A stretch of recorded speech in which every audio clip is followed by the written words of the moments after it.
labas visiems, jau trečios mūsų podcast'o Kodėl jie taip daro serijos žiūrovams. Labas tau, Laurynai. Sveikas, Gintai. Aš pradžioje noriu du dalykus, dvi padėkas išreikšti. Padėka tiems, kurie mūsų paklauso, parašo, pakomentuoja, pakritikuoja, tai yra labai faina, nes aš manau, kad mes čia susėdę pakalbam, bet grįžtamasis ryšys yra labai svarbus tam, kad galėtumėm jaust tą pulsą, ar ne, ar paliečiam, ar rezonuojam ir tobulėjimui galų galę tai yra turbūt labai gerai. Man atrodo, kad grįžtamasis ryšys, kurį aš gavau, tikėtina, kad tu irgi, jis yra labai naudingas, suteikiantis energijos daryti daugiau tai, ką mes darome ir tobulėti. Mes gavom pasiūlymų, klausimų ir man atrodo, juos atsižvelgiam, tai ačiū Jums už tai, kad atsiliepėt. Taip, ir antras dalykas, ką mes norim šiandien padėkoti, mes norim padėkoti Monikai, kuri mūsų šiandien papuošė, mūsų podcastas tobulėja tiesiog valandomis, net ne serijomis, nes šiandien labai gražus, mes esam pagrimuoti. Taip. Ačiū Monikai, jeigu Jums reikia nuostabiai faino grimo ir fainos kompanijos, kol Jūs esat grimuojami, Jūs galit mūsų šito epizodo, šitos serijos aprašė susirasti Moniką ir kreiptis jos kontaktus, jeigu reikia paslaugų drąsiai.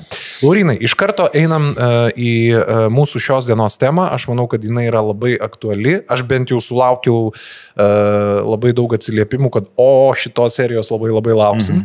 Nes mes šiandien kalbėsime, kodėl atšąla brandžių arba ilgesnį laiką kartu esančių porų santykiai, kur dingsta intimumas, kur dingsta, nebijokim to žodžio, seksas, kodėl atsiranda nepagarba vienas kitam ir vat visi šitie dalykai, kurie telpa šitoj temai, tai gal mes ir pradėkim nuo to, kada tuose santykiuose atsiranda pirmosios problemos, nes kad iš pradžių ten pas vienus, nežinau, mėnesį, kitų santykiuose gal metus, gėlės žydi, viskas gražu, vaivorykštės, myliu, bučiuoju, neišeinu iš namų, nepabučiavęs, neapkabinęs, intimų santykiai visur virtuvėje, mėgamam duše, mašinoje, miške, parke, kur tik nori, gėlės kasdien namuose nevysta. Žodžiu, viskas yra faina, bet atsitinka dalykai ir kaip čia yra? Aš pradėsiu šiek tiek iš toliau. Pradėk. Taip, man atrodo, kad bus neįdomu, jeigu taip imsiu tiesiai atsakysiu, o galbūt netgi ir vienareikšmiško atsakymo į tavo klausimą nėra. Bet ką aš noriu pasakyti, kad psichoterapeutų darbe aš tikrai nesumeluosiu. Maždaug 80% klausimų, su kuriais ateina žmonės į terapiją, individualią arba porų, yra santykiai. Ir dažniausiai santykiai su mylimaisiais, romantiški santykiai. Taip. Tikrai rečiau, kada būna, kai kalba apie santykius su, nežinau, kolegomis, ar kaimynais, ar broliais seserimis. Dažniausiai tai yra romantiškų santykių klausimai. Tai tu gali įsivaizduoti, kad jeigu ne santykiai, terapeutų reikėtų gerokai mažiau. Ir terapinio proceso šiaip pasaulyje ir žmonėms reikėtų gerokai mažiau. Aš kažkur mačiau labai gerą memą šitą temą, aš dabar tiksliai jo neatkartosiu, bet mintis maždaug yra tokia, kad žmonės tapę pora pradeda spręsti problemas, kurių nebūtų, jeigu jie nebūtų tapę pora. Tikrai taip. Kažkas tokio. Kažkaip taip yra. Jie pradeda spręsti problemas, kurių nebūtų, jeigu jie nebūtų santykiuose. Ja. Nes ten, kur du, ten iškyla tikrai nemažai problemų, bet mes taip esame sutvirti, kad mes esam santykių būtybės, mums santykiai, ryšiai, šeimyniniai, romantiniai yra reikalingi. Jie tampa labai kompleksiniai tokie, nes santykis nėra tik tais buvimas kartu, tai yra daug daugiau visko. Ir tas kompleksiškumas iš savęs tokį užkoduotą turi, tokią problemas ateities, ne? Tai, ką tu sakai, kodėl atsiranda problemos brandžiose porose, į tai, ką tu klausi, man labai patinka, kad ir kaip banaliai tai beskambėtų, kad ir koks banalus tai būtų palyginimas ir metafora, bet santykiai yra kaip laužas, kurį reikia, prižiūrėti, kurį reikia kūrenti, į kurį reikia įdėti malkų ir kuris turi degti. Jis gali rusenti, jis gali degti, bet kuriuo atveju, jeigu su juo nieko nedarysi, užges. Tai, žinok, kaip banaliai tai beskambėtų, santykiam tai be galo tinka. Aš dar prie to paties klausimo, pataisyk mane, aš kaip paprastas žmogus, aš kažkada savo galvojau, nes nepaslaptis, aš irgi esu šiaip ilguose santykiuose, 14 metų santokos. Iškart 2 tokie ekstra klausimai. Ar tu kaip psichoterapeutas, nes daug yra literatūros rašoma apie tai, kad neva krizės ištinka kas 7 metus, čia yra viena klausimo dalis ir kita klausimo dalis, ar gali būti, kad brandžiose porose pradeda santykiai braškėti ir patirti visokiausių nesklandumų dėl to, kad, kaip čia pasakyti, žmonės iš santykių pradžioje žmonės vienas kitam kažkiek meluoja, slepia tam tikrus dalykus ir ilgainiui tu pradedi suprast, kad nuo savęs nebegali pabėgti. Ir tau pradeda tiesiog reikėti tų dalykų, kurių reikia ir staiga jiems abiems tų dalykų reikia ir jie galvoja, tu prasme, su kuo aš gyvenu, žinai? Gal mes apgaunam iš pradžių savo antrą pusę, o po to nebegalėdami apgaudinėti savęs, prisiverdam košės. Žinai, jeigu santykių pradžioje yra daug melo, tai veda iš tikrųjų į kažkokią tikrai didelę matyti krizę netolimoje arba artimiausioje ateityje, bet aš daugiau sakyčiau, kad žmonės galbūt taip, imkim tokį suvokimą, kad žmonės iš esmės yra geri ir nenori kenkti, nenori meluoti, tačiau ką žmonės dažnai daro santykių pradžioje, jie gražina, tai yra viena, gražina informaciją apie save, savo įvaizdį, nes norisi padaryti įspūdį, norisi pasirodyti iš geriausios pusės. Ja? Kitas dalykas yra, santykių pradžioje mes dažnai nesąmoningai, bet pasirenkame nematyti savo partnerio trūkumų, savo partnerio tų vadinamų raudonų vėliavų, tų red flagų. Ir santykio pradžioje labai dažnai santykiai, taip sakykime, važiuoja ant meilės ir didelės aistros, ant daug jausmo.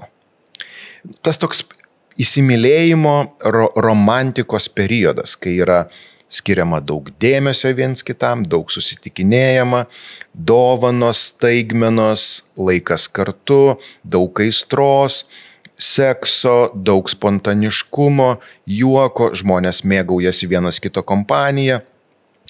Visas pasaulis tarsi neegzistuoja, iš akiračio dingsta draugai, darbai ir taip toliau.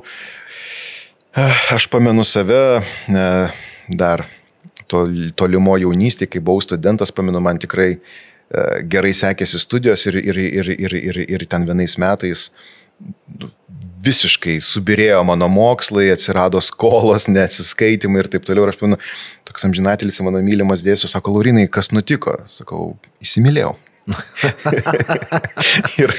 ir niekam kitam daugiau gyvenime laiko nebeliko. Ne? Tai kadangi tiek daug yra to gero jausmo, mes nematome tų minusėlių, trūkumų, keistenybių žmogaus.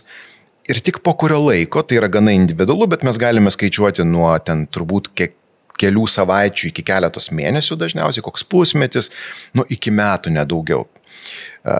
Tas jausmas meilės baigėsi ir mes tai vadiname tokiu rožinių akinių periodu, tie rožiniai akiniai krenta ir staiga prieš tave visai kitas žmogus. Staiga tie rožiniai akiniai nukrenta ir mes pradam žiūrėti savo partnerį ir galvojam, tas negerai.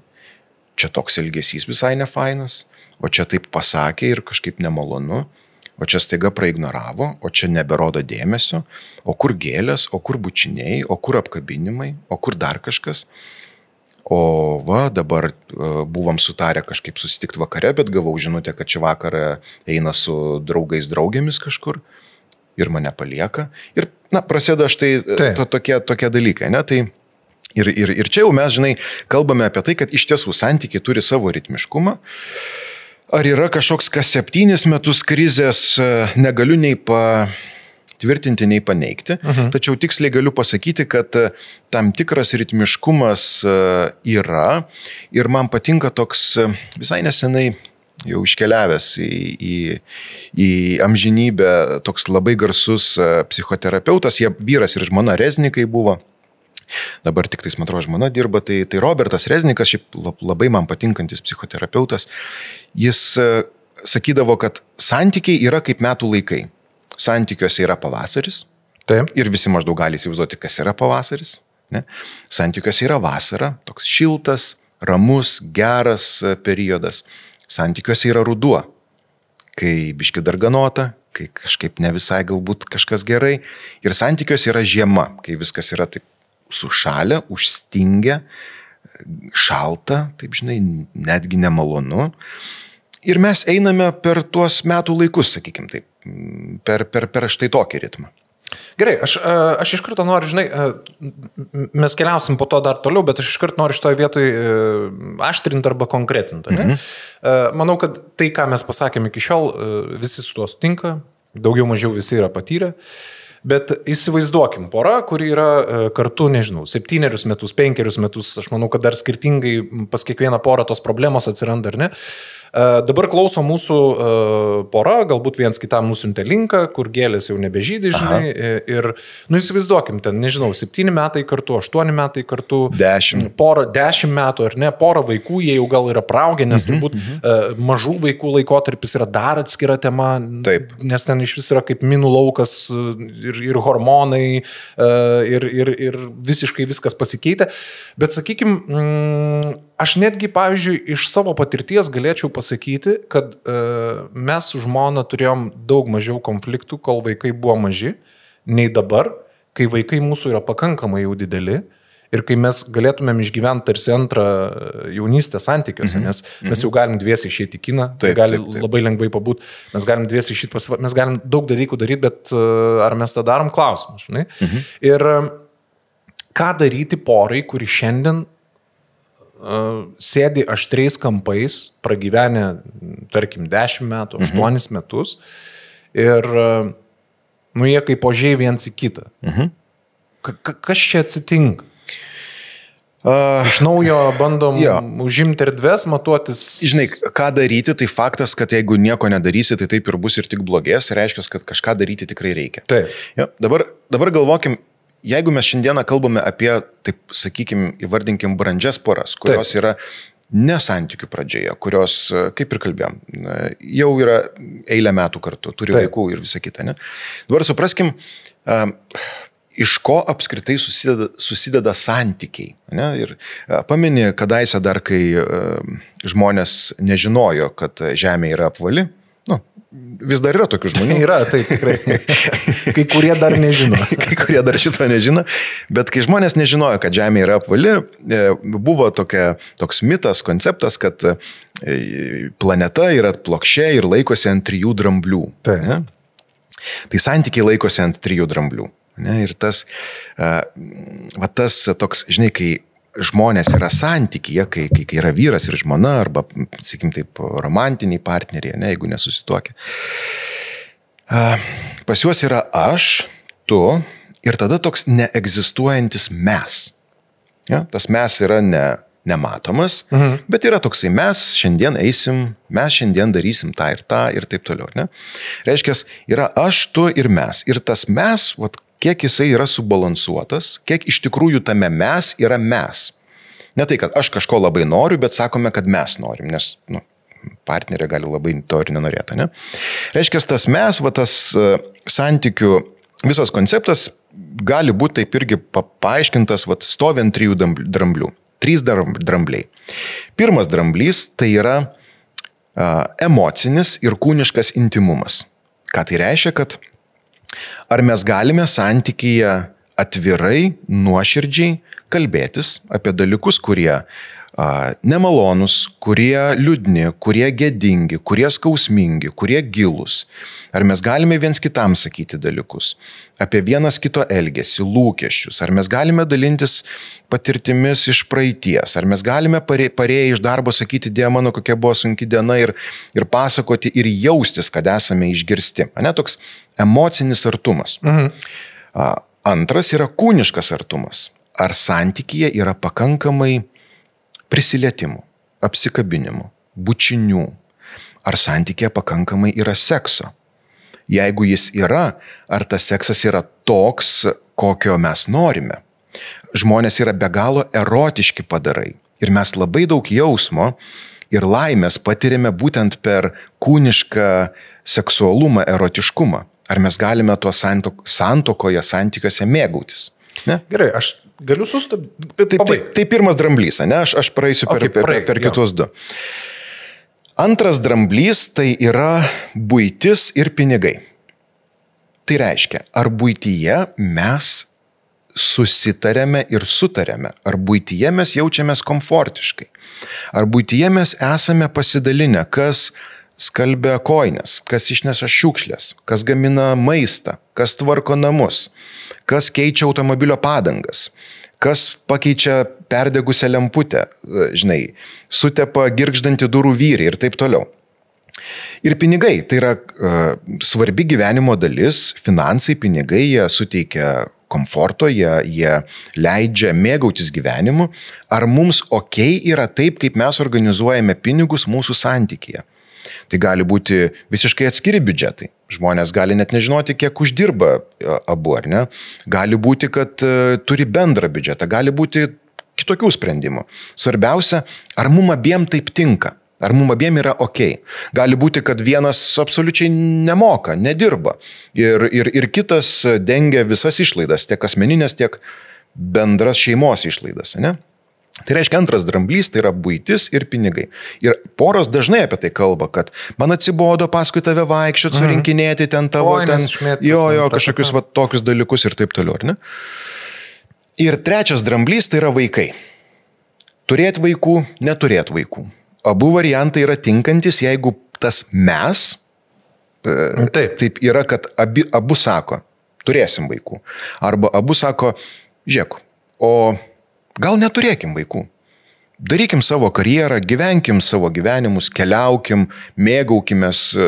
Yra aplink tų vaikų, draugai turi vaikų, broliai seserys turi vaikų. Jeigu norėsim ten pabūti su vaikais valandą ar dvi, tikrai turim tam progos, bet o gal neturėkim. Ir jeigu abu priima šitą sprendimą, okei. Kartais būna taip, kad vienas nori vaikų, kitas ne.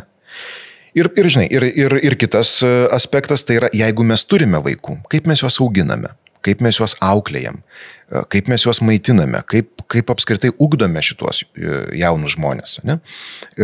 Kiek atsakomybės įnešame kaip tėvai, žinai, už jų priežiūrą ir taip toliau.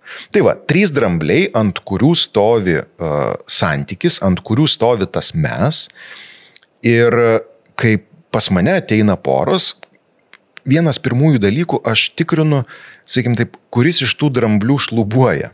Kartais būna, kad iš vis dramblio nėra, tiesiog nesilaiko šitą vietą. Jinai neturi pagrindo, tokio atspirties, ar ne? Ir tai irgi yra problema. Aš dariau ne per seniausiai humoro formą Reelsą savo Instagrame. Jo pagrindinė mintis buvo 3 dažniausiai mūsų namuose dingstantis dalykai. Tai trečioje vietoje buvo mano tame sukurtame trumpame Reelse telefono pakrovėjai, antroje vietoje šuns antkaklis, o pirmoje vietoje seksas. Aš tavęs kaip psichoterapeuto noriu paklausti, žinai, kodėl aš tavęs noriu paklausti to tiesiai ir ką tu galvoji, dėl to, kad po to Reelso man buvo labai keista, nes kai žmonės rašo žinutę, tai tu matai, kas rašo, žmonės net nebijo, kad nelieka anonimiškumo. Aš gavau labai daug žinučių, kad pas daug ką namuose tai yra pagrindinis dalykas, kuris yra dingęs. Poros, kurios gyvena kartu 8, 10, 12, 15 metų, nesimyli mėnesiais. Taip.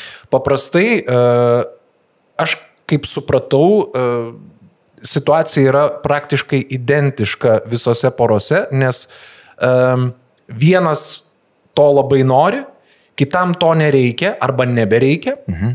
Tas, kuris nori, tada jaučiasi blogai, nes jis tarsi yra statomas tokio vos ne į prievartautojo vaidmenį, kad tau tik tas galvoj. Taip. Tas, kuris nenori, galbūt irgi jaučiasi blogai. Bet tu man pasakyk, jeigu pora neturi sekso mėnesį, 2, mes tada galim paskaičiuoti, kad per metus tai atsitinka, tarkim, 6 kartus, ar ne? Ar tai yra normalu? Jeigu taip absoliutinti ir tiesiai šviesiai, tai nėra normalu. Bet tai nereiškia, kad taip negali būti. Yra porų, kurie to seksualinio potraukio neturi arba tas libido yra žemas ir jie Bet jeigu jie prieš tai turėjo ir viskas buvo neblogai ir daug turėjo. Taip, dažnai tai būna. Ir staiga vienas tebeturi, kitas visai nebeturi. Kas čia buvo? Tai buvo tai, apie ką aš kalbėjau, rožinių akinių periodas ir tikėtina, kai yra daug jausmo, kai yra daug hormonų, kurie, žinai, skatina tą norą būti kartu, liestis ir taip toliau. Tai tas jausmas praėjo ir tai buvo tas matyt periodas, kai labiau norėjome susilieti, taip vadinkim, su partneriu, būti kartu ir taip toliau. Kai šitas jausmas praeina, tada mes labiau grįžtame į labiau tokį tikrąjį aš ir čia tikrai neretas atvejis yra, kai žmonės sako, klausyk, bet kažkada tai tau patiko apsikabinti, tau patiko mane glostyti arba kai aš tave glostydavau, tau patikdavo bučiuotis, dabar viso to nėra, jau apie seksą netgi nekalbama, ne? Ir šiaip neretai būna, kai žmogus pradeda galvoti ir klausytis, sako, bet šiaip tai man glaustytis nelabai patinka. Nesu aš tas besiglaustantis, besiliečiantis ir panašiai žmogus. Ne? Tai reiškia, kad greičiausiai tai buvo tas rožinių akinių periodas, kuris praėjo ir staiga atsiranda ta šiek tiek kita realybė, tokia tikresnė realybė, kad žmogui tai galbūt nelabai patinka. Žinai, yra labai... Aš ne visai norėčiau sutikti, žinai, dėl to, kad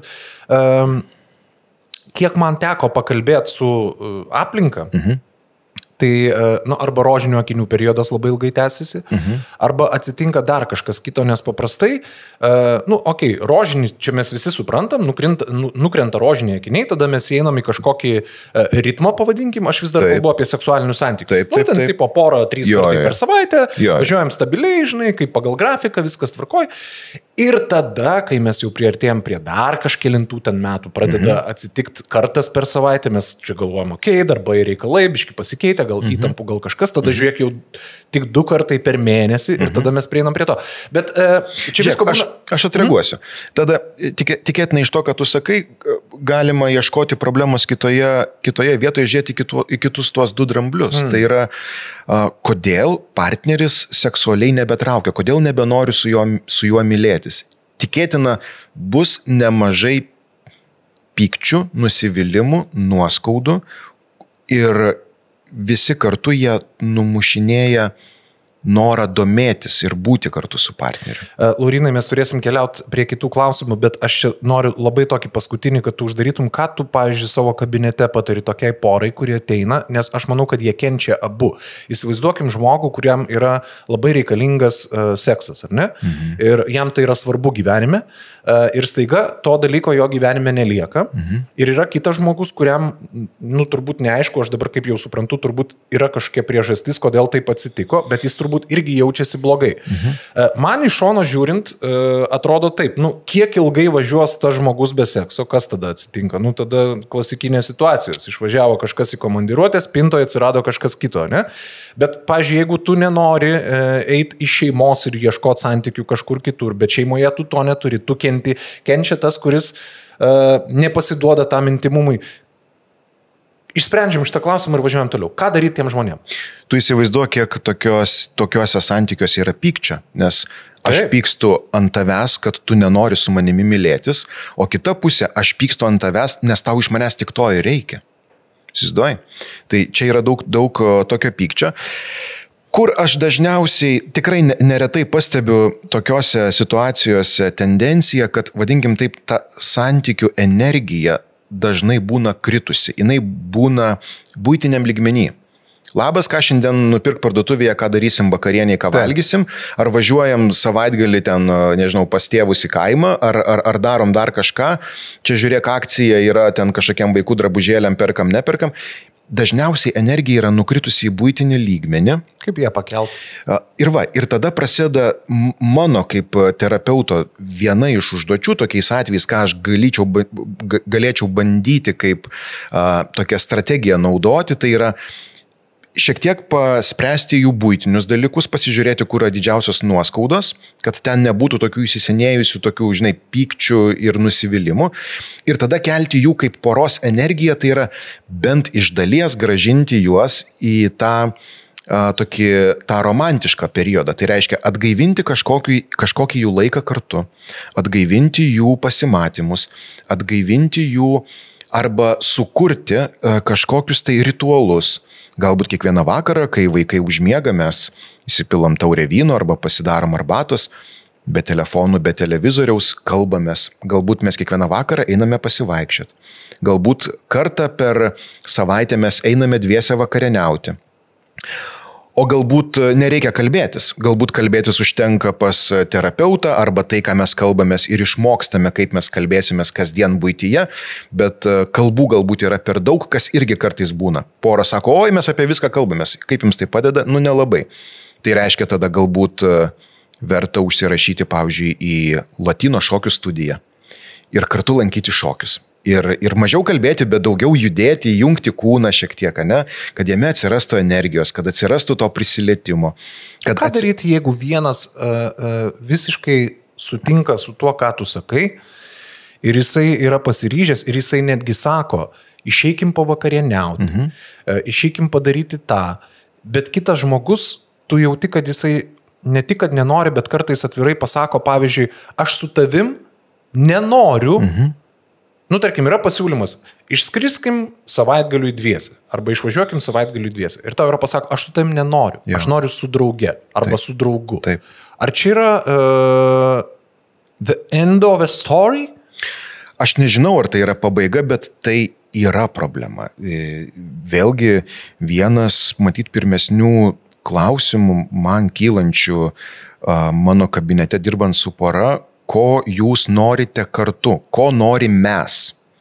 Nes jeigu vienas norit kažko daryti, tarkim, tvarkyti santykius, kitas to nenori, reiškia, mes, esantis poroje, nenori. Ir tai yra iššūkis. Tada, gilintis, o kas yra, kas trukdo, kodėl nenori, nes nieko nekeičiant, niekas ir nesikeis, tada atsiranda tikrai tikimybė, kad išsivaikščiosit, kad santykis pasibaigs. Ir čia tada arba sužadinti tą norą remontuoti, taisyti santykius, arba, bus labai sunku. Mes tuoj prieisim prie vieno klausimo natūraliai, bet aš tada žingsniuoju į priekį ir aš manau, kad tai yra labai susiję dalykai ir tai yra labai svarbu. Poros, kurios ilgesnį laiką yra kartu, labai dažnu atveju pradeda nebegerbti vienas kito, ypatingai nebemokėti pyktis. Aš taip įvardinčiau. Taip. Aš kalbu apie tai, kad žmogus niekada santykių pradžioje žmogui dažniausiai, aš taip noriu tikėti, kad nes aš kitu atveju matyčiau čia iškart raudonas vėliaus, nepradeda barnių metu rašyti su keiksmažodžiais, nepradeda vadinti įvairiausiais žodžiais ir epitetais, bet po kurio laiko santykyje tai atsitinka. Ir, pavyzdžiui, kaip tu matai tokią porą, kuri susipyksta, tada kažkuris vienas iš poros arba abu pasitelkia visus kitos kalbos keiksmažodžius. Negana to, tuo metu tarsi apimtas kažkos afekto būsenos išvadina žmogų kažkuo ten, ta prasme, apeliuoja į tai, kad prastas tėvas, prasta mama, prastas lovai, kaip tu atrodai iš vis pasižiūrėk ir taip toliau, ar ne? Kitaip tariant, išpila, aš nepabijosiu to žodžio, šūdo kibirą, gal net ne vieną, ar ne? Arba dar vienas dalykas, arba tiesiog tyli. Ir nekalba. Pasyvi agresija. Pasyvi agresija, ar ne? Ir man atrodo, kad poros, kurios ilgą laiką gyvena, jos kažkaip praranda pagarbą vienas kitam ir praradę pagarbą, kai jau tu sakai, ką nori.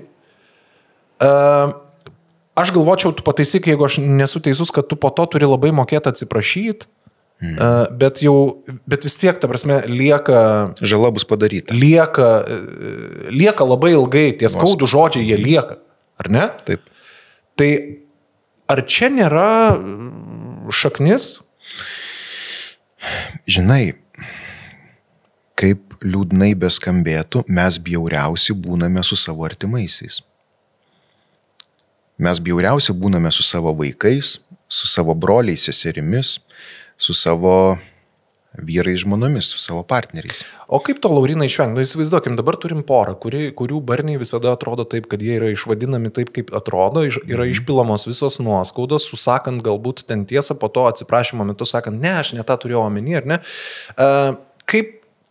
Nes yra labai lengva pasakyti, išmokyti pyktis, bet o kaip išmokti pyktis, jeigu tu jau esi išsiuntinėjęs ir ne kartą, išvadinęs bele kuo?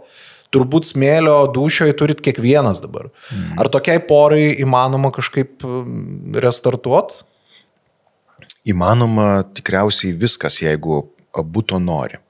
Ir kai tu sakai, kaip nustoti pyktis arba kaip nesipykti būtent taip, tai yra labai sistemingas ir toks disciplinos reikalaujantis darbas, tai yra brėžti ribas. Pavyzdžiui, viena iš ribų yra, kokių žodžių, kad ir kaip mes susipyktumėm, naudoti negalima. Tarkim, ten greičiausiai bus visas rusiškas arsenalas, ne? Įvairiausi epitetai žeminantis, ar ne? Ir vėlgi čia poros pokalbio metu arba terapijos savo metu gali užsibrėžti ribą, kad čia jau yra raudona linija. Ir jos peržengti tiesiog negalima. Taip labai sąmoningai įsives, kad kaip aš supykčiau, aš negaliu tau pasakyti tam tikrų žodžių. Arba kad ir kaip aš supykčiau, aš negaliu daryti tam tikrų dalykų. Pavyzdžiui, negaliu daužyti indų. Negaliu dar kažko padaryti. Ne? Tai paprastai būna, tarkim, nežinau, gali būti, kad pora sako, jeigu mes tik susipykstam, jis, nežinau, susirenka daiktus ir išeina. Grįžta ten po poros valandų. Ne? Ir tada žmona gali sakyti, aš noriu išsiaiškinti, aš noriu išsikalbėti, jisai išeina, ne, reiškia, nutraukia kontaktą, išeina iš to santykio, ne va, tai kažkaip nurimsim ir po to nebekalba apie tą situaciją daugiau, ne. Tai čia mano vienas iš patarimų būtų jau toksai su vyru, neišeini. Reiškia, jeigu turite konfliktą, lieki jame ir kalbatės ir bandote konfliktą deeskaluoti, sumažinti. Ir žinai, kartais atsitraukti ir sakyti, žiūrėk, paliekam šitą situaciją, išsiskirstyti atskirus kambarius, su mintimi, kad sugrįšime, kai šiek tiek nurimsim, irgi gali būti kaip variantas. Tačiau, žinai, klausyk, kova ringe turi taisyklės, nepaisant to, kad žinai, sportininkai daužo vienas kitą iki ten, žinai, jie turi taisyklės, ko negalima daryti. Lygiai tas pats turi būti porų konfliktuose. Turi būti taisyklės. Negali vykti kova be taisyklių. Labai geras šitas, man labai patiko. Ir dar vis dėlto gražinsiu, ką tu patartum porai, kurie, aš nežinau, aš manau, kad tai yra kvailystė, bet aš kadangi nesu psichoterapeutas, aš taip galiu sakyti. Aš manau, kad tai yra kvailystė, tai yra begalinis kažkoks ego ir tai tikrai niekur neveda, bet, pavyzdžiui, pora, kuri po konflikto nekalba savaitę, 2 arba 3, Iš pradžių nekalba vienas, tada nekalba kitas, vienam reikia savaitę, žinai, pavaidinti kažką, tada kitam savaitę pavaidinti, tada jau lygiai abu norėtų kalbėti, bet kaip čia pradėsi, nes atrodysi, žinai, kad čia nusileidai ar kažką. Bet aš manau, kad nekalbėjimas visų pirma yra, ta prasme, aš dar nesu matęs žmonių, kurie nekalbėjimu išsprendė kažkokią problemą iš viso, ar ne? Ir kitas dalykas, įsivaizduoju, jeigu tai yra savaitėmis, kiek tu prarandi laiko? Ką tu pasakytum tokiai porai? Žinai, kad tai nesprendžia situacijos, tai čia faktas. Aš ką galiu pasakyti, kad aš dažnai pastebiu koreliaciją tarp to, ką žmonės matė savo tėvų santykiuose. Ir jeigu jie matydavo nekalbadienius, jeigu jie matydavo, kaip įvyksta konfliktas ir tėvai nustoja kalbėtis, kartais dar būna jungiami vaikai, pasakyk motinai, kad tas ir tas. Taip. Tai paprastai taip tikrai neretai nutinka, kad šita technika, sakykim, taip yra naudojama ir jau tada savo santykiuose žmogui užaugus. Jeigu žmonės mato, kad tėvai pykstasi labai audringai, tarkim, šaukia viens ant kito, keikiasi ir panašiai, kad ir kaip jiems, kaip vaikams tai nepatikdavo, tikėtina, kad užaugę jie kažkaip labai panašiai atkartos. Ne? Tai bet kuriuo atveju, jeigu atsitinka tas toks išėjimas į tylą, ką aš noriu pasakyti, kad tai yra labai skausminga ir pavojinga, ypač tiem žmonėm, kurie nori eiti į kontaktą, kurie nori kalbėtis, kurie nori emociškai susiliesti ir spręsti. Ir staiga jie atsiremia į sieną ir tai yra, taip, nepabijosiu žodžio, emocinis smurtas ir tai yra pasyvi agresija. Jeigu,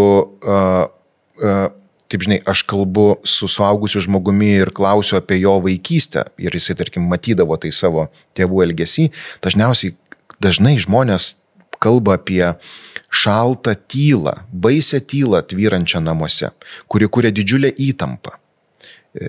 Toje įtampoje yra nežinomybė, baimė. Tai yra labai emociškai stipri tokia kankinimo priemonė. Ir jeigu mūsų žiūrovai ir klausytojai mato, kad jų santykiuose taip yra, aš labai rekomenduoju nedelsiant šitą klausimą judinti. Ir žinok, kai mylimieji, kai partneriai rėkia viens ant kito susipykę, tai dar reiškia, jie turi energijos. Dar reiškia, jie turi savyje jėgos, noro įtikinti savo tiesą, noro būti išgirsti, noro, kad ir ne visai sveiku ir konstruktyviu būdu, bet eiti į kontaktą ir santykį. Kai žmonės išeina į tylą, jie pasistato sieną ir jie nutraukia santykį. Pažįstama. Ir tiem, kurie labiau yra linkę tai daryti, tai reikėtų ieškoti išeičių, reikėtų pasigilinti šiek tiek į save ir į šituos savo tokius elgesio šablonus ir bandyti, žinai, išeidinėti iš šito. O žiūrėk, gerai, aš turiu palies dar vieną svarbų dalyką, mano galva. Kaip žmonėms atrasti, paimkim situaciją, yra pora. Taip. Ir toje poroje vienam žmogui atrodo, kad trūksta laiko kartu, trūksta kažkokių kitokių pokalbių, nei ar pirkai šiandien pomidoro, ar reikia grėtinės, ką valgysim. Trūksta kažko kito, nei apkalbėjimo kažkokių problemų darbe arba ten kolegų. Viskas tampa tokiu mašinaliai rutiniška ir nebelieka kažkokio gilesnio daikto. Ir vienas žmogus sako, bet klausyk, mes nebesikalbam apie nieką, taip. Mes nebesvajojam kartu, taip. Mes nebejuokaujam kartu, mes nebedarom nesąmonių kartu, ar ne? Ir pavyzdžiui, aš nenoriu nugyventi tokio gyvenimo be visų šitų dalykų, nes gal kažkam atrodo vaikiškai ir naiviai, bet man atrodo, kad gyvenime, kiek tu pats linksminies, kiek tu pats susikuri dalykų, tiek tu jų turi ir niekas kitas už to nepadarys. O kitas poroje sako, kad tu čia nusišneki, visigi taip gyvena. Taip. Ko tu iš manęs nori? Taigi pažiūrėk, reikia į darbą, reikia išsiplauti namus, reikia pažiūrėti vaikus, reikia padaryti tuos dalykus, ko tu dar čia nori, ta prasme. Taigi mes kalbamės, ką matėm per žinias pakalbėjom, dar kažką, žinai. Ir tada atsiranda tas toks, žinai, kad yra tas posakis, aš apie ratus, tu apie batus. O kaip tada? Tikėtina, kad tai neatsitiko per vieną dieną. Tam matyt reikėjo ilgesnio laiko periodo ir tai prasidėjo su kažkokiu tai gyvenimo įvykiu. Tradiciškai gimė vaikas, tradiciškai pradėjo gyventi kartu, susimetė daiktus, kaip mes vadiname, ne? Galbūt abu įniko į savo karjeras ir atidavė daug dėmesio darbui. Ir kažkur tas fokusas nuo santykio kažkur nuėjo. Ir čia tu gerai sakai, matyt, kad reikėtų gilintis tada į lūkesčius. Vėlgi, žinai, aš tokiais šabloniškais iš savo tikrai nemažos patirties darbo su poromis ir savo asmeninio gyvenimo galiu pasakyti. Vyras gali sakyti, aš pasilgau savo žmonos, aš pasilgau ją matyti seksualią, aš pasilgau ją matyti žvilgančiomis akimis, aš pasilgau ją matyti laimingą ir taip toliau. O žmona sėdi tokia suvargus ir sako, Klausyk, sako, mūsų vaikui ten metai laiko, aš pasilgau tiesiog išsimiegoti. Supranti, jie gyvena kitose planetose tuo metu. Žinai, vyras išeina kas rytą į darbą, sukasi tarp kolegų, aktyviai kažką dirba, gauna tą tokį pripažinimą, žinai, profesinį, būna už namų ribų ir taip toliau. Žmona visą dieną praleidžia su vaikais, žinai, pampersai, mišinukai, maitinimai, namų ruoša tvarkymas ir tu puikiai supranti, kas yra vaikai ir taip toliau. Staiga grįžta vyras, visas, žinai, pilnas energijos, testosterono, jis norėtų imti savo žmoną, jis norėtų vakare turėti jų smagų laiką, o jinai tiesiog nori sudėti akis ir pagulėti pusę valandos. Ir tu įsivaizduoji, kokiuose skirtingose planetose jie tada gyvena. Na. Štai kodėl, beje, kalbant apie tuos dramblius, vaikai yra vienas didžiausių iššūkių, kuriuos santykiuose žmonės gali turėti. Aš visiškai su tuo sutinku. Į tavo kabinetą pats, sakai, dažnai užsuka poros. Kokias tu matai, sakykime, šiandien mes turim 2024 metus už lango, ar ne? Dėl ko poros dažniausiai patiria krizę ir ką jiems daryti krizės metu? Dažniausiai būna subirėję visi trys drambliai. Jie neturi fizinio intimumo, jie neturi emocinio intimumo, jie nesusitaria buityje, jie pyksta viens ant kito, kad aš nešiau šiukšlės vakar, tu už vakar neišnešiai, man atsibodo ten rinkti tavo kojines apatinius išmėtytus, plauti plaukus iš kriauklės ar panašius dalykus. Man atsibodo mokėti už viską arba dar ten kažkaip, ne, ir man atsibodo, kad aš visada rūpinuosi vaikais, arba aš daugiausia su jais būnu, arba tu neskiri vaikam dėmesio, arba tu su jais elgiesi kažkaip netaip. Dažniausiai, kai jau yra krizė, jeigu yra brandi pora, tokia ta klasikinė šeima su vaikais ir panašiai, bus šlubi visi trys drambliai. Ir tada, žinai, klausimas, nuo kur mes pradedam, bet kaip taisyklė, visko po truputėlį, tai keletas taisyklių dėl buities, kad tu nebedarai to, tu darai tą, susitarėm šitos dalykus, anuos dalykus, ne? Atkūrinėti emocinį intimumą, tai yra mokyti juos kalbėtis, mokyti juos sakyti dalykus, kurie skaudus, verkti kartu, kalbėti po truputėlį apie tai, kad jūs esate du žmonės, kurie myli viens kitą, kurie kažkada jautė aistrą viens kitam. Kaip norėtumėt matyti dabar savo intimų gyvenimą, ne? Ir čia aš tik pasikartosiu, kad kadangi žmogus tikrai yra erotiškas padaras, ne, tai intimumas, seksualinis, kūniškas intimumas dažnai padeda sukurti tą emocinį ryšį. Štai beje, kodėl meilužiai dažnai būna įsimyli viens kitą. Įsivaizduok, koks nors klasikinis atvejis, korporatyvinis toks, ne? Du kolegos, abu santykiuose, kažkokiu tai būdu, būdami galbūt šiek tiek nelaimingi, šiek tiek nusivylę savo santykiais, gyvenimu ir taip toliau, kažkokiu tai būdu staiga randa vienas kitą ir tampa meilužiais. Gali būti, kad jie turės labai tokį darbinį susitarimą, kad, žiūrėk, mes bendraujam grinai tik tais dėl sekso, mums abiems to reikia. Toks klasikinis atvejis. Ir jie susitikinės tik tai fiziniam intimumui, seksui, tam tokiam seksualinės energijos, tam tokiam, ne, pasimėgavimui.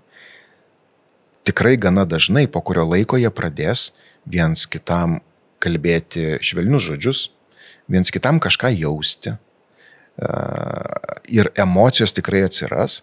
Štai kodėl gana dažnai baigsis jūs. Štai kodėl gana dažnai meilės trikampiai baigėsi tokio drama, nes prasideda, o tai gal davai, tu palik savo, aš palieku savo ir kažką darom ir tada ir čia prasideda visas komplikavimas į situacijos. Laurynai, vyrų kompanijoje ir ne vyrų kompanijoje labai dažnai žmogui, kuris išsako sekso trūkumą šeimoje, pusiau jokais, pusiau ne jokais, tu gali sulaukti patarimo, tai susirask meilužį arba meilužę Ir viskas bus gerai. Prasme, jeigu namie viskas lyg ir kaip ir tinka, visa kita išskyrus nėra to. Ne? Susirask meilužį ir viskas, žinai. Ar tu esi savo praktikoje turėjęs atvejį, kai meilužis, nes dar yra nevasakoma, kad meilužio atsiradimas gali sutvarkyti poros santykius? Esi turėjęs tokį atvejį? Kad sutvarkytų poros santykius? Žinai, dabar galvoj bandau prasukti visas istorijas, kurias esu matęs, girdėjęs. Nes neva žmogus išeina pasilaksto, pamato, kad ten irgi, kai jau prasideda po 5, 6 ar 7 susitikimo dalykai, kad irgi bus bėdų ir grįžta laimingas, nes supranta, kad namie turi geriau nei ten pradėti iš naujo. Šitas būna, bet šitas būna tada, kai Kai atsiranda meilės trikampis, tada pora išsiskiria ir tas, kuris turėjo romaną, ten pradeda megzti jau santykį su savo, žinai, tą meilužę. Ir kai baigėsi rožinių akinių periodas ir prasideda tas šlifavimosi periodas, per kurį, kaip ciklą turi pora praeiti, tada pradeda galvoti, velnias, man su mano žmona ar vyru buvo geriau. Ir tada ten su apgailestavimais bando grįžti. Šitas nutinka tada.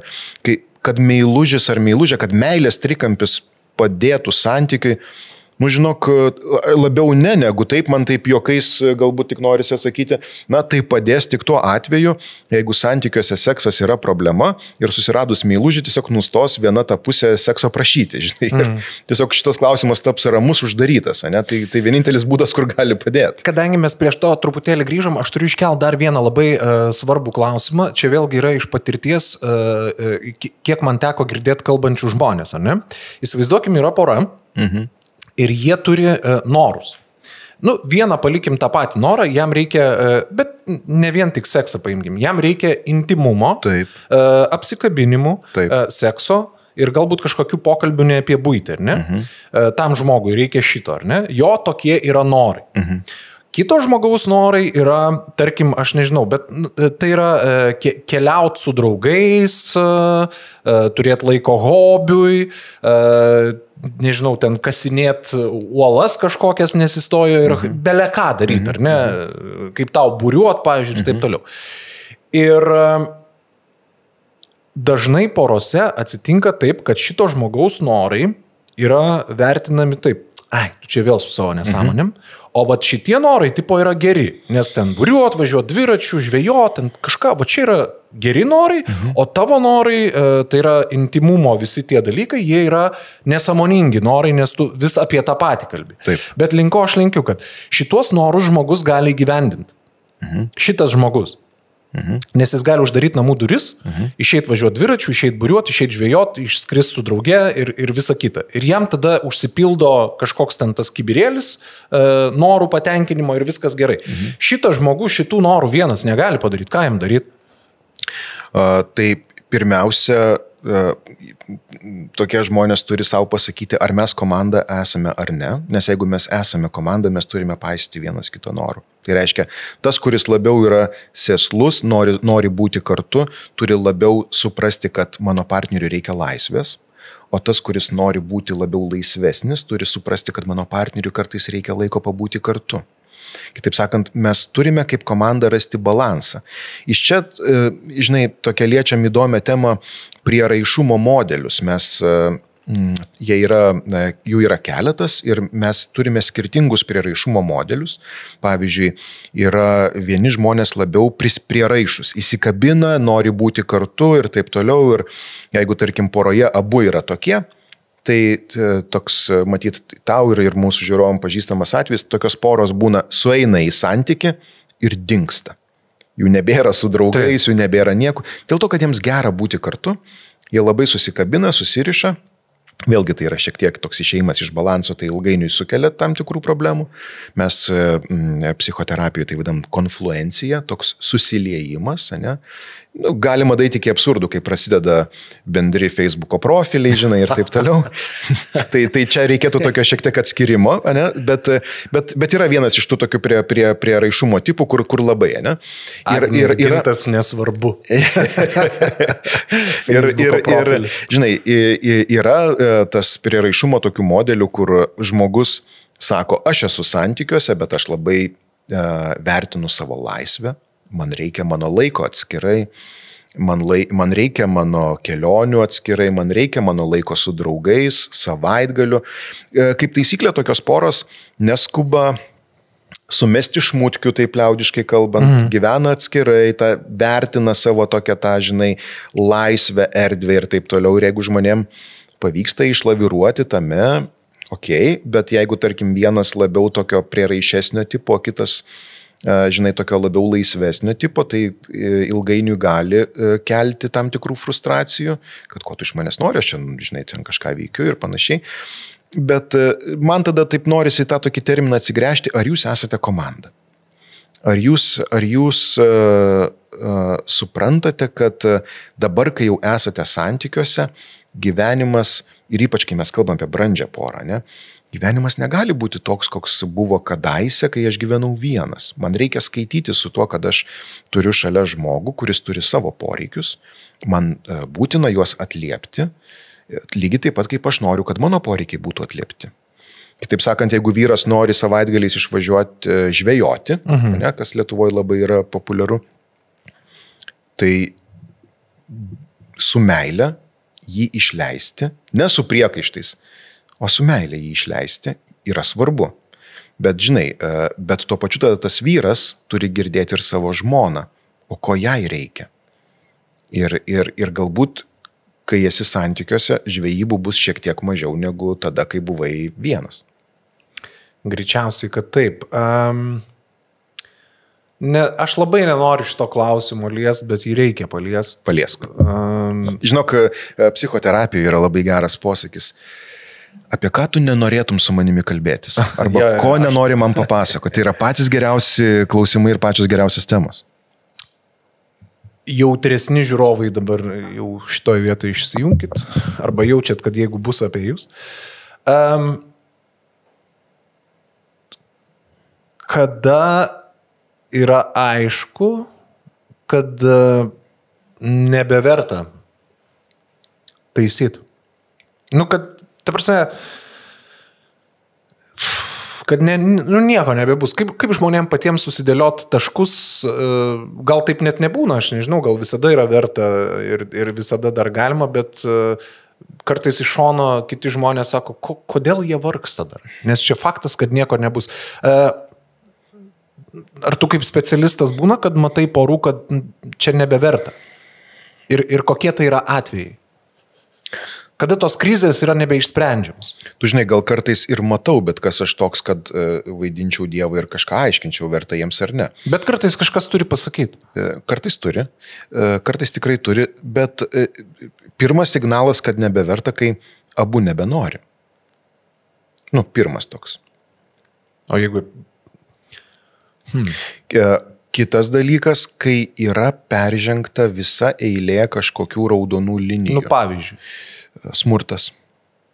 Pavyzdžiui, nežinau, vyras trenkia žmonai. Arba gal atvirkščiai. Kažkokie poelgiai, kurie sugriauna pasitikėjimą ir ryšį taip, kad yra jausmas, kad subyrėjo. Kitas signalas yra, kai žmonės esantis poroje, svajodami, arba jeigu aš, pavyzdžiui, paprašau, papasakok man savo, nežinau, kokiu nors, kaip tu save įsivaizduoji po 5 metų, po 10 metų.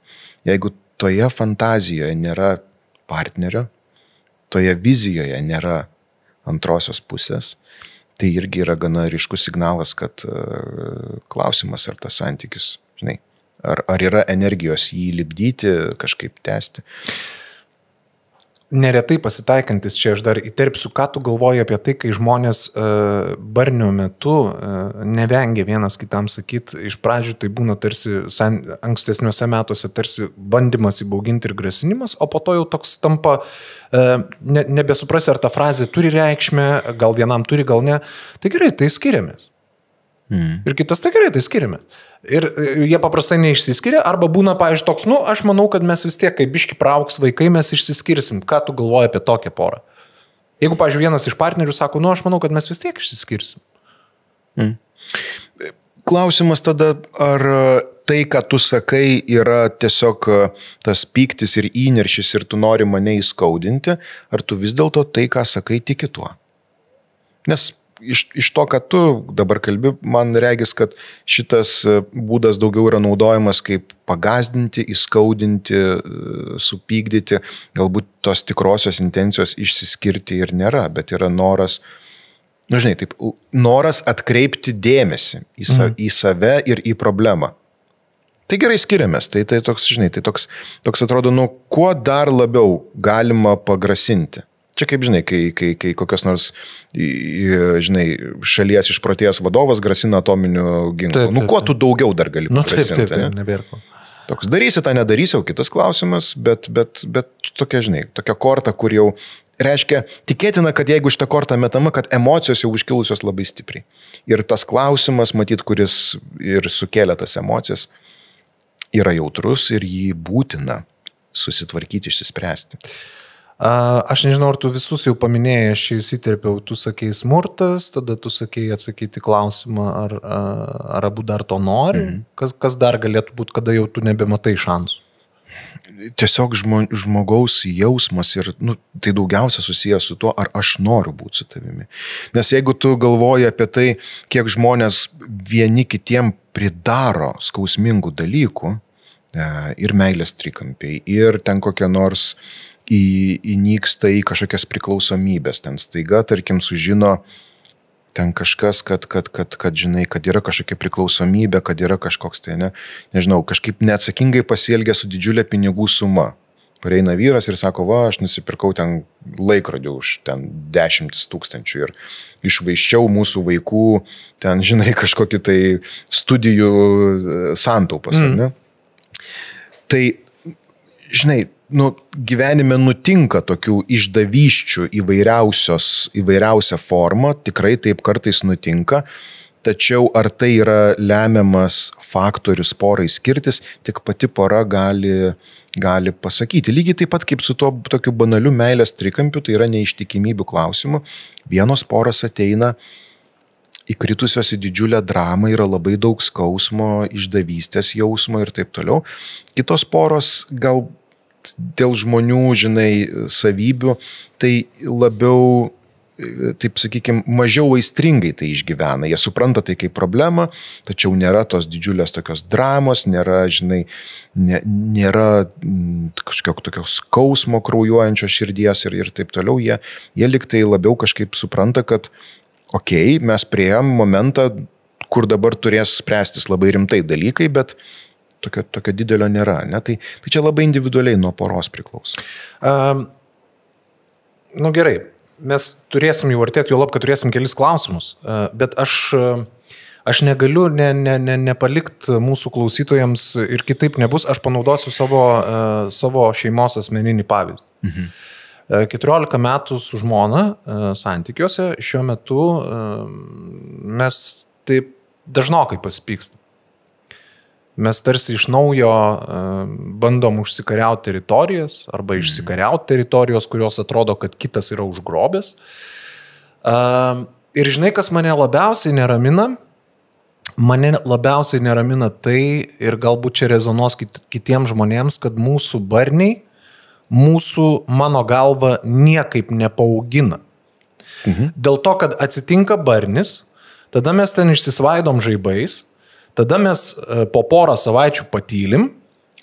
Ir tada ateina tas toks, dažniausiai kur nors virtuvėje, kai vienas savo tepa sumuštinį, kitas ten bando virti kažkokią sriubą, tai gal čia susitaikom, tai susitaikom, Ir tada kažkaip vienas bando sakyti, bet tai žiūrėk, reikia kažką, ir tada jau tu jauti, kad kils naujas. Jau kyla. Ir tada vėl, ir tu palieki viską toj pačioj vietoj.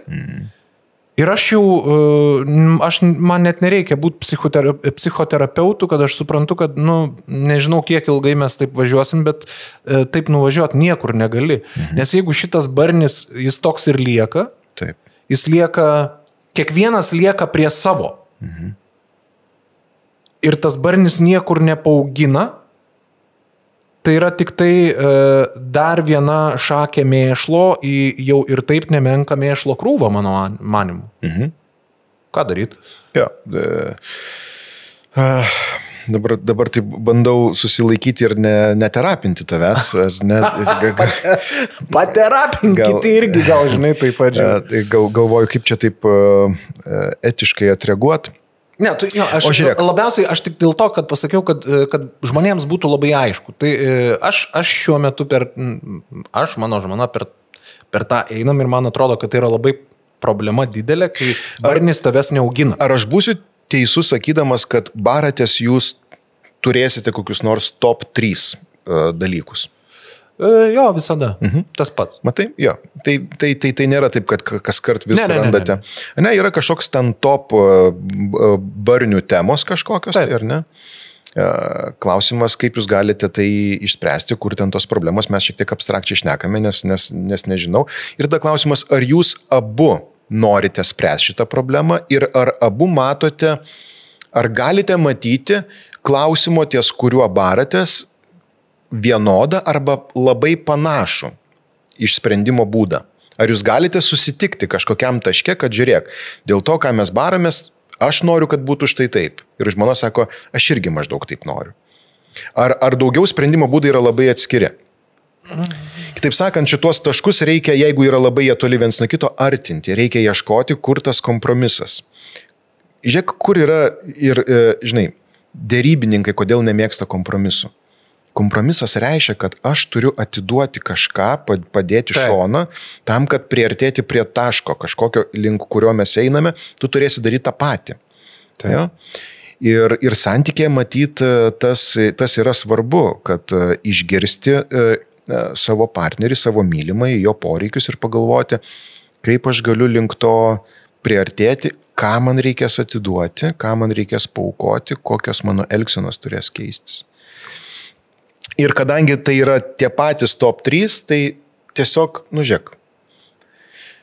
Ir iš to, ką tu sakai, vėlgi aš girdžiu, kad jūs neturite, pas jūs vyksta kova be taisyklių. Jūs neturite savo kovos taisyklių, kurios yra kritiškai reikalingos. Kažkada buvo, dabar nebėra.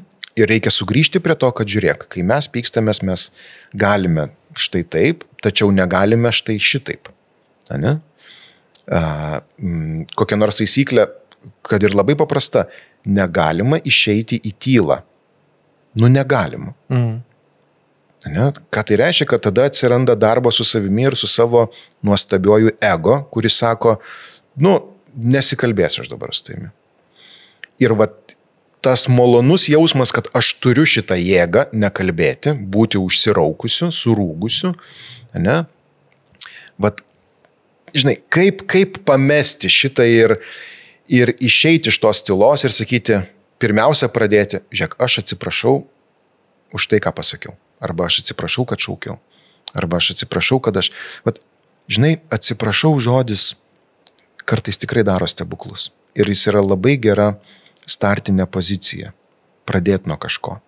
Kitaip sakant, ar mes dabar matuosimės, kuris iš mūsų gali būti bjauresnis, ar vis dėlto nusileisim žemiau šito ir aš asmeniškai tą ir savo santykė gana dažnai naudoju, kad aš jaučiu, kad aš dar tikrai labai norėčiau papykti, aš jaučiu, kad aš dar tikrai turiu energijos pyktis, rietis, bet aš suprantu, kad tai absoliučiai nepadės, kad mes jau ir taip prisinervavom, prikalbėjom, žinai, kažkokia pauzelė ir tada, žiūrėk, aš atsiprašau, kad aš taip. Žinai, ką aš dažniausiai išgirstu atgal? Aš irgi atsiprašau. Ir tada aš suprantu, kad mes mažaisiais piršteliais esam susikabinę ir galim po truputėlį pereiti į tą tokį susikabinimą visą ranką.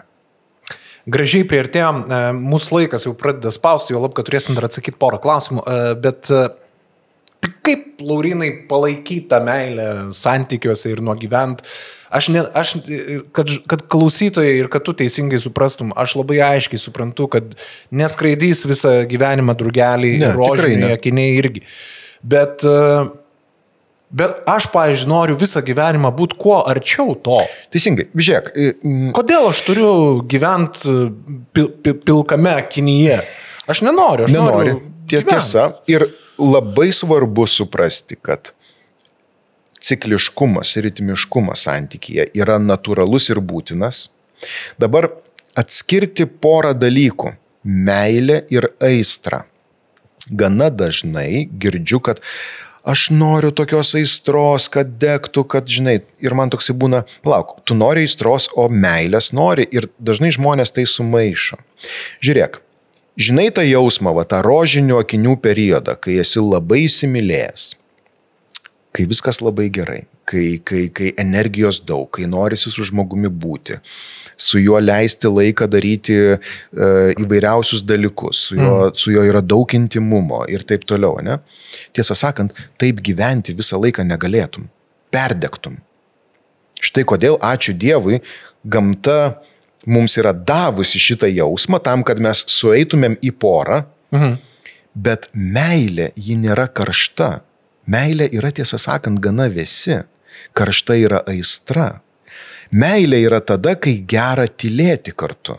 Kai aš galiu pasimti knygą, sulysti ją, aš žinoti, kad mano mylimoji kažkur šalia, mes galim nesikalbėti, bet va tai bus meilė.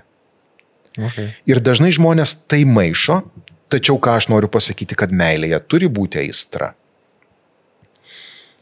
Ir tai reiškia, kad aistra gali atsirasti tik tada, kai mes turime bent jau neblogą emocinį ryšį, nes per emocinį ryšį ateina galimybė atvirai dalintis, o ko aš noriu mūsų miegamajame, o ko aš noriu mūsų tam aistringame gyvenime. Aš žinau, kad aš galėsiu būti priimtas, išgirstas, mes galėsim. Žiūrėk, klausimas, ar apie seksą galite juokauti?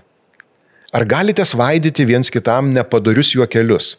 Ar susigėstat, ar būna toks nebaigtų, tai čia fujo, čia kažkas. Tai, arba tipinė situacija, virtuvė, vyras eina pro šalį, grybštelna žmonai už pakaliuko ir jam tai yra faina, o moteris, ką čia darai? Jo, ne? Kažkada lyg ir gal buvo visai miela, o dabar jau kažkaip taip, ne?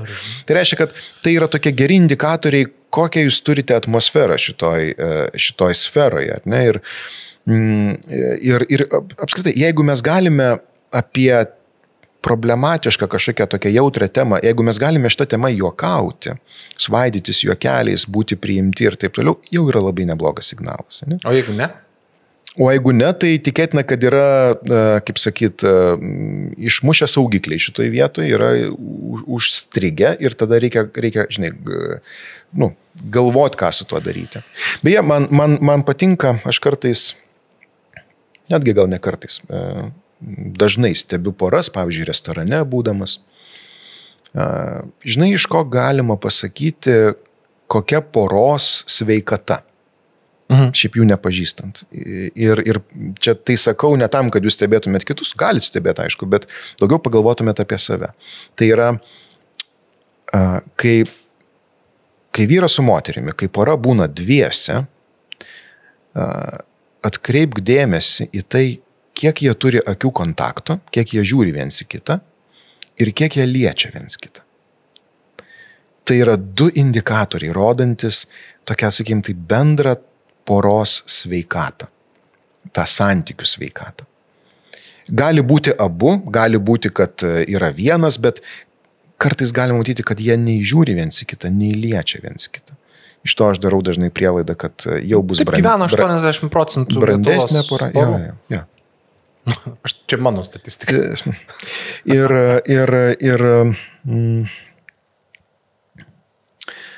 Šitie du indikatoriai, jie gana daug gali pasakyti apie kiekvieno iš mūsų santykį. Tačiau, vėlgi, ką noriu pasakyti, kad nereikia tikėtis, kad, pavyzdžiui, aistra ir meilė santykė bus visada. Tikrai yra momentų, kai nėra tam laiko. Ir čia yra vėlgi labai svarbu, kad šitas žaidimas turėtų taisyklės. Pavyzdžiui, poros sugalvojusios, jau pribrendusios, kad turėkime vaikų, jie turi suprasti kainą. Kokia bus kaina jų santykiam. Ne? Tai reiškia, kad apie kokią romantiką galima kalbėti, kai esam nemiegoję, pervargę. Arba pora gali būti, kad nutarė siekti karjeros aukštumų. Ir jiems yra būtina atsisėsti ir pakalbėti apie tai, kad žiūrėk, mane paaukštins, galbūt aš turėsiu daug komandiruočių, galbūt aš dirbsiu ilgus viršvalandžius, savaitgalius, galbūt artimiausius metus aš neturėsiu atostogų. Ar mes galime su tavimi sutikti į tai, kad einame ir aukoja mūsų santyki, tam, kad įvyktų tai. Ir žiūrėk, kas atsitinka, jeigu abu turi tą sutarimą, kad gerai, sutinkam, aš suprantu, kad bus sunku, aš tave palaikysiu, daryk tai ir taip toliau ir panašiai, tarp jų yra tas, kontraktas įvyksta. Ir jeigu tas kontraktas yra abiejų pasirašomas, tame, kas vyksta, yra gerokai daugiau sąmoningumo ir supratimo ir ta auka nėra tokia skausminga. Žmonės gali kalbėti, jo, atsirado vaikų, Dieve mano, sugriuvo mūsų visas smagus gyvenimas arba su tais darbais, bet sukūrėm verslą, dar kažkas reikėjo paaukoti ir panašiai. Bet būtent sudarius šitą kontraktą tada ateina ir galimybė, kai jau praeina tam tikras laikas, sakyti, žiūrėk, pameni, mes tada sutarėm, gal jau metas po truputėlį, kažką keisti, nes jau įvyko, jau pasiekta, vaikai ten, ir paaugėja ir dar kažkas. Vaikų turėjimas apskritai yra atskira tema žmonių intimume. Pavyzdžiui, irgi taip, gal tai bus naudinga ir padės žiūrovom mūsų, jeigu turite mažų vaikų ir tarkim vaikui metai laiko ir jis vis dar miega kartu su jumis miegamajame, tarkim turi lovytę, bet jis yra miegamojo erdvėje, tai tikėtina bus indikatorius intimaus gyvenimo. Ir tai dažnai yra naudojama nesąmoningai, kartais sąmoningai, bet dažnai nesąmoningai vaikas yra naudojamas kaip galimybė neturėti intimumo. Tai reiškia, kaip mes mylėsimės, vaikasgi yra. Ja. Laurinai, laikas visai prispaudė, dar porą klausimų, gerai? Santuokai 18, bet niekaip neperprantu vyro, 18 metų, jam yra 49, kuris nesistengia dėl savo šeimos finansiškai, amžinai neturi pinigų, susimoka mokesčius, paskolą, jam padeda finansiškai mama, man atsibodo vienai stengtis, ką daryti. Oho, matai, čia tas dramblys, buitis ir pinigai. Atsibodo kažką daryti. Dabar klausimas, ar vyras nori ir gali pasikeisti? Ir kitas klausimas, jeigu vyras nenori ir negali keistis, ar moteris pasiryžusi taip gyventi toliau? Nes akivaizdu, kad darydamas tą patį, naujo rezultato negausi. Kažkas turi keistis, ne?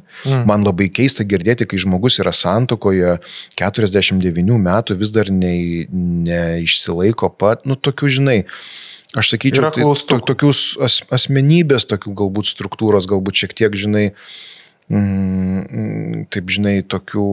tokio, kaip sakyt, noro šiek tiek tą bambagyslę nusikirpti ir galų galiais jau vedęs. Tai ten, matyt, kad perskaityti kokią nors knygą apie santykius arba pasikalbėti su specialistu šitoje vietoje būtų naudinga. Beje, kalbant apie knygas. Gal turi kokią rekomendaciją? Turiu, žinok. Yra labai senai parašyta, labai paprastai parašyta ir nuostabi knyga 5 meilės kalbos. Ji kalba apie tai, kad mes mylime skirtingai ir mes meilę rodome skirtingai. Norėjau tavęs paklausti šio podcastų metu, ką tu galvoji apie šitą knygą, bet pamiršau. Gerai, kad priėjau. Kuo ji yra nuostabi, ji yra labai paprastai parašyta. Taip. Ir daugeliu žmonių labai lengvai skaitosi. Ir tai, kas ten parašyta, nėra nesąmonės. Labai paprastai, aiškiai, labai tikslus geri dalykai. Čia labai įdomus klausimas. Mūsų poroje ženkliai skiriasi intimių santykių poreikis. Ir ką jūs kaip psichoterapeutas galvojate apie seksą pagal grafiką? Ar čia buvo atsakymas? Ne. Seksas pagal grafiką. Vėlgi, man... čia prie tų kompromisų man teks nuvilti poras, kurios jau kartu yra ten N metų, kad dėja, bet jūsų gyvenime tokio sekso, kaip, šluoji daiktus nuo stalo, įmižinai, krenti ant jo ir sustabdai automobilį šalikeliai ir sukrenti ant galinės sėdynės. Tokio sekso dėja mažės arba jo beveik nebeliks. Ačiū tau. Dėja. Žadėjau eiti pas tave užsirašyti kaip klientas pas psichoterapeutą, bet dabar tik ką persigalvojau. Nuostabu, jeigu nors kartais sugebate tai turėti. Nuostabu. Aš labai už jūs džiaugiuosi. Faina, kad tai galima turėti. Tačiau realybė tokia, kad to beveik su laiku nebelieka arba visai nėra. Tas spontaniškumas dingsta, nes mes turime būti įsipareigojimus, gyvenimo ritmą, ne tas galvoj, pilna reikalų ir taip toliau. Ir tas seksas tikrai gali būti labiau toksai, kad, jeigu ne pagal grafiką, tai bent jau toks kažkoks vakare, gal norėtum pasimylėti, arba pabūti kartu, arba dar kažkaip, ar ne? Ir ką daryti, jeigu tas seksas yra pagal grafiką, žinai, aš įsivaizduoju, kad klausimas yra keliamas todėl, kad tai nėra faina, nėra malonu, ne? Tai pasikalbėkit su savo antra pusė, ar jūs galite turėti jį ne pagal grafiką, ar jūsų antra pusė, ten vyras ar žmona, norėtų kartais atsakyti tuo pačiu į spontanišką kažkokį intenciją, ne?